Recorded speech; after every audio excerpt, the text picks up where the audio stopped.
തെരഞ്ഞെടുപ്പിന് ശേഷമുള്ള ആനുകൂല്യങ്ങൾ വാഗ്ദാനം ചെയ്ത വോട്ടർമാരുടെ വ്യക്തിവിവരങ്ങൾ ശേഖരിക്കുന്ന പ്രചാരണ പരിപാടികൾ പാടില്ലെന്ന് തെരഞ്ഞെടുപ്പ് കമ്മീഷൻ. രാഷ്ട്രീയ പാർട്ടികളും സ്ഥാനാർത്ഥികളും നിർദ്ദിഷ്ട ഗുണഭോക്തൃ പദ്ധതികൾക്കായി സർവേയുടെ മറവിൽ വോട്ടർമാരുടെ വിശദാംശങ്ങൾ തേടുന്നത് നിയമവിരുദ്ധമെന്ന് കമ്മീഷൻ അറിയിച്ചു.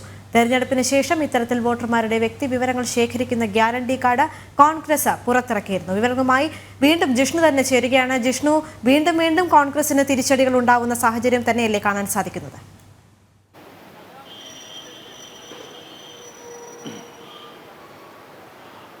ദേവിക, എല്ലാ രാഷ്ട്രീയ പാർട്ടികളോടും സ്ഥാനാർത്ഥികളോടുമായാണ് ഇന്ന് തെരഞ്ഞെടുപ്പ് കമ്മീഷന്റെ ഭാഗത്തുനിന്ന് പുതിയൊരു നിർദ്ദേശം പുറത്തു വന്നിട്ടുള്ളത്. ഈ തെരഞ്ഞെടുപ്പിൽ ഇത്തരത്തിൽ തെരഞ്ഞെടുപ്പിന് ശേഷം നടപ്പാക്കുന്ന ആനുകൂല്യ പദ്ധതികളുടെ പേരിൽ വോട്ടർമാരുടെ വ്യക്തിവിവരങ്ങൾ ശേഖരിക്കുന്നത് അല്ലെങ്കിൽ അത്തരത്തിൽ ശേഖരിക്കാൻ പാടില്ല എന്നുള്ള നിർദ്ദേശമാണ് എല്ലാ രാഷ്ട്രീയ പാർട്ടികളോടും സ്ഥാനാർത്ഥികളോടും തെരഞ്ഞെടുപ്പ് കമ്മീഷൻ അറിയിച്ചിട്ടുള്ളത്. ഇനി വരാനിരിക്കുന്ന അല്ലെങ്കിൽ തെരഞ്ഞെടുപ്പിന് ശേഷമുള്ളൊരു ആനുകൂല്യ പദ്ധതിയുടെ പേരിൽ വോട്ടർമാരുടെ വ്യക്തിഗത വിവരങ്ങൾ ശേഖരിക്കുന്നത് അത് നിയമപ്രകാരം ചട്ടപ്രകാരം തെറ്റാണ്. അത് വോട്ടർമാരെ അനധികൃതമായി സ്വാധീനിക്കുന്നതിന് തുല്യമാണ് എന്നുള്ളതാണ് തെരഞ്ഞെടുപ്പ് കമ്മീഷൻ വ്യക്തമാക്കിയിട്ടുള്ളത്. ദേവിക സൂചിപ്പിച്ചതുപോലെ കോൺഗ്രസ് ഇത്തരത്തിൽ ഇനി വരാനിരിക്കുന്ന അല്ലെങ്കിൽ ഭരണത്തിലേറിയാൽ നടപ്പാക്കാനുള്ള ആനുകൂല്യ പദ്ധതികൾക്കായി വോട്ടർമാരുടെ വ്യക്തിഗത വിവരങ്ങൾ ശേഖരിക്കുന്ന ഗ്യാരണ്ടി കാർഡ് പുറത്തിറക്കുകയും അതിൽ വോട്ടർമാരോട് അത്തരത്തിൽ രജിസ്റ്റർ ചെയ്യാൻ ആവശ്യപ്പെട്ടുകൊണ്ട് പരസ്യം നൽകുകയും ചെയ്തിരുന്നു. അതുകൂടി ആ പ്രവർത്തനങ്ങൾ തെറ്റാണ് എന്നുള്ളതാണ് ഇപ്പോൾ തെരഞ്ഞെടുപ്പ് കമ്മീഷൻ ചൂണ്ടിക്കാട്ടിയിട്ടുള്ളത്. തെരഞ്ഞെടുപ്പിന് ശേഷമുള്ള ആനുകൂല്യ പദ്ധതികളുടെ പേരിൽ വോട്ടർമാരുടെ